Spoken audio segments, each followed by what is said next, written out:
Good morning, folks. Meteorologist Hunter McCullough here for Northern News Now. On this beautiful Wednesday here, we are seeing those warmer temperatures creeping in towards the afternoon. But how about this morning? It was really cold throughout much of the Northland. Some of the coldest temperatures that we've seen so far this year. And so I thought it might be cool here on this episode of Beyond the Forecast to dive more in deep about why exactly we saw those cool temperatures. We had high pressure in place, all the right ingredients to see these really cold temperatures, and what goes in our minds when we're talking about predicting this sort of forecast. So without further ado, we're going to talk more about this, kind of dive deeper in here as we typically do with this Beyond the Forecast, and we'll talk more about that here right now. Enjoy.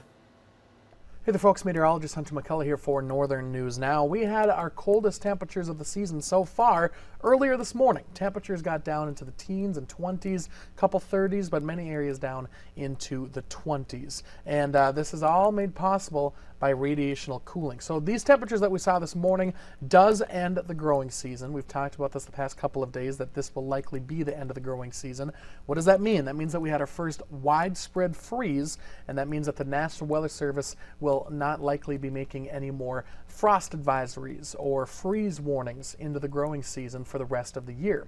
They'll resume doing that once we get into the spring and we start having our first warm temperatures of the season. So one of the last things before we head into winter is we see the end of this growing season, and that's what happened last night. Many areas down into the teens and 20s. A lot of areas saw 20 degrees exactly. Hibbing, Superior, both in that category. Minong at 19.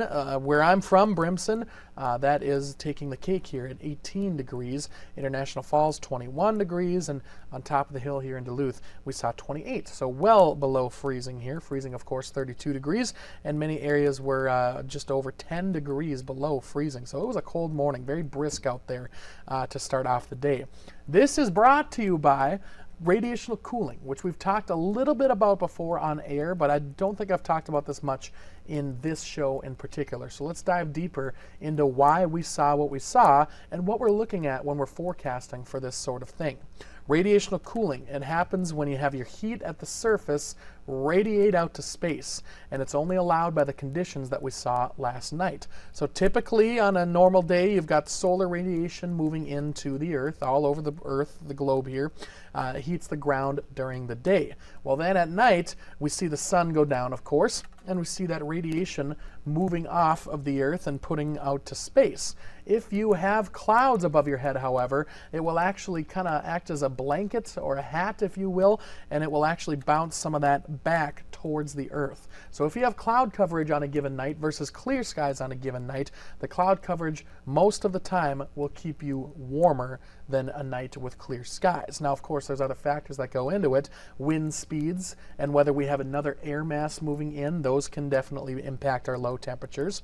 But generally, if you have no cloud coverage versus cloud coverage, the night with no cloud coverage is going to be cooler. That's because, again, with this illustration, it acts as a blanket, the cloud coverage emitting that heat back to Earth here. On a clear night, there's no cap. There's no blanket, no hat.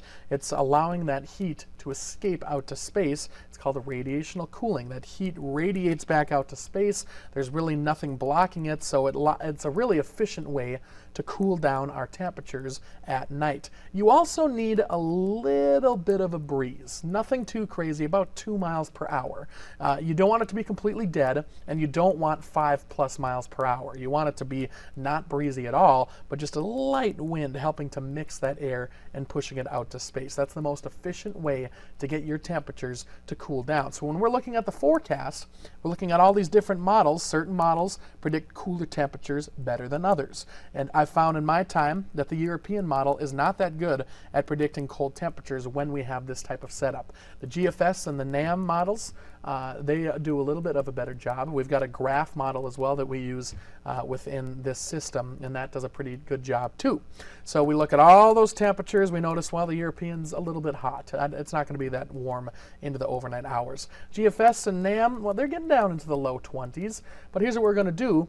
because we're meteorologists, we're not only bound by that data, we figure, well, it might actually be a little bit cooler than that because models aren't perfect, so we took it down a couple more degrees. And we ended up getting Hibbing and a few other areas almost exactly on when it comes to our low temperatures, because that's what we figure when we look at these kind of evenings when it's going to be radiational cooling. You look at all the models and then you take off a couple more degrees because they aren't perfect when it comes to predicting at a specific location, especially in areas that are typical in seeing those cold temperatures like Hibbing and International Falls. Hayward, another area that goes warmer in the models, but we know is going to be a little bit cooler, so we take off a couple of degrees.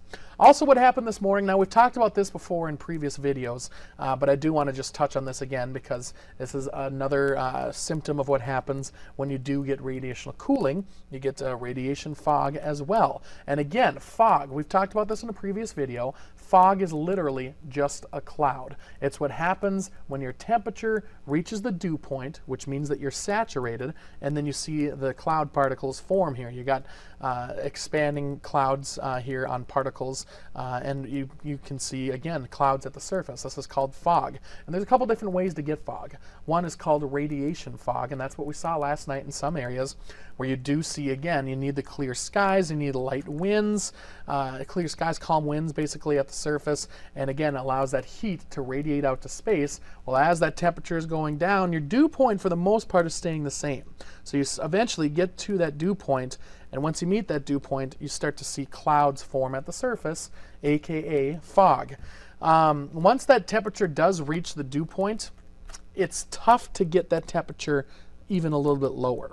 So that's another way to predict your low temperatures. You look at your dew point forecast and you see how low that dew point's going to be, and if it's a clear, cool night, you look at those temperature forecasts and you're like, I think it's going to reach the dew point tonight. And then you can usually go by what your dew point is when it comes to your low temperature. So that's another way to kind of get that low temperature forecast there.